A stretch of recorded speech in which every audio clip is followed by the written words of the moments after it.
જય શ્રીમન નારાયણ.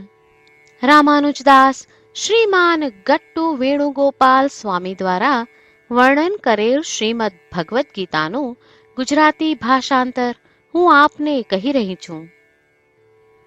અધ્યાય 14 ગુણત્રય વિભાગ યોગ. શ્લોક 13. અપ્રકાશઃ અપ્રવૃત્તિશ્ચ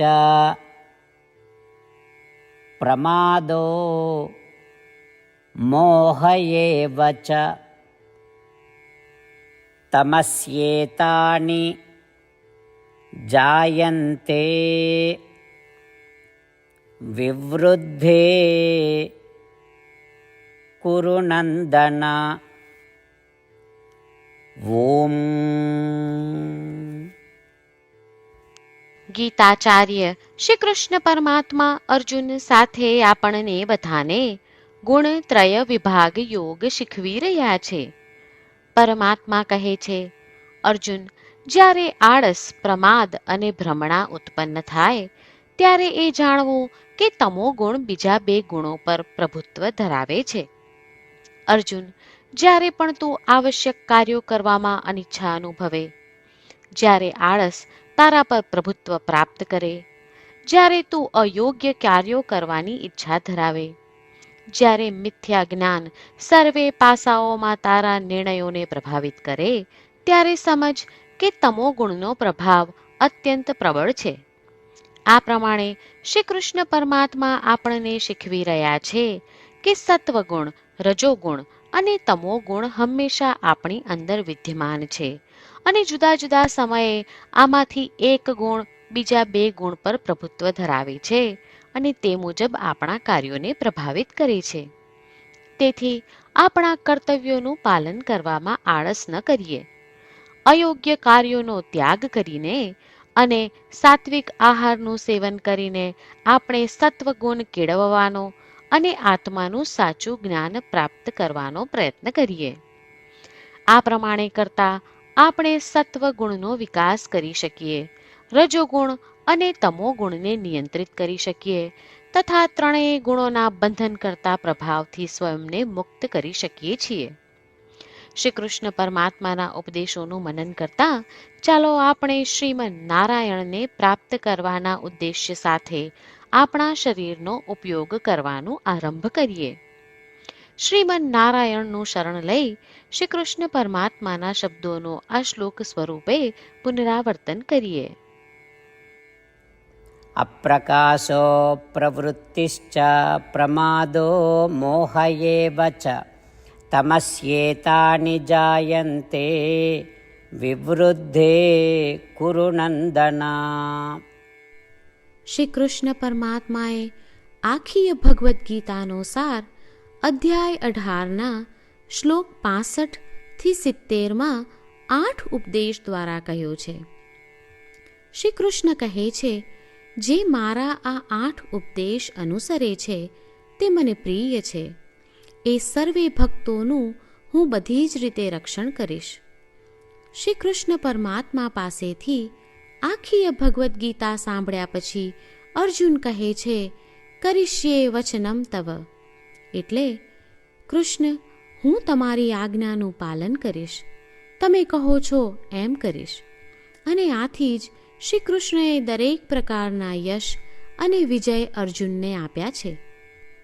તો ચાલો આપણે પણ પરમાત્માને 8 વાતો પાળવાનું વચન આપીએ.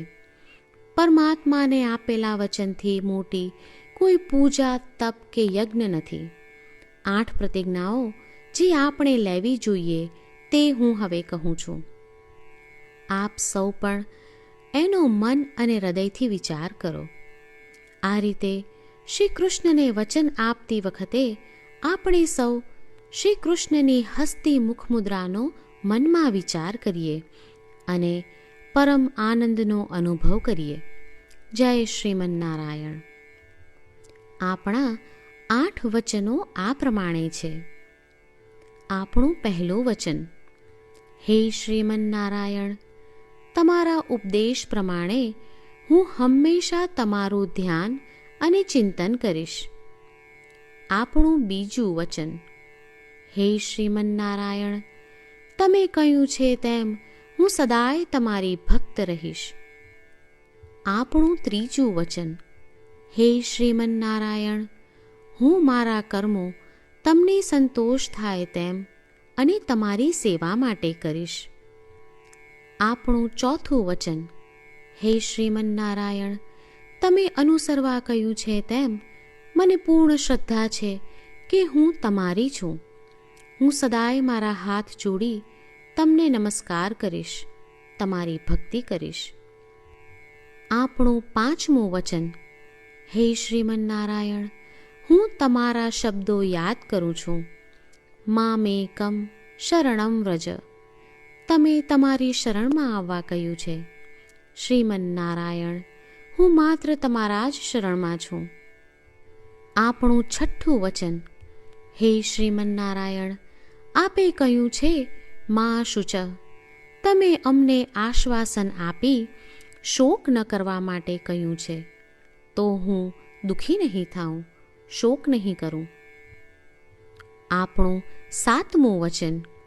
હે શ્રીમન્નારાયણ, અમારા કલ્યાણ અર્થે આપે શ્રીમદ્ ભગવદ્ ગીતા રૂપી આશીર્વાદ આપી અમારા સૌ પર કૃપા કરી છે, તો હું દરરોજ ઓછામાં ઓછો એક શ્લોક વાંચીશ અથવા સાંભળીશ એવો સંકલ્પ લઉં છું.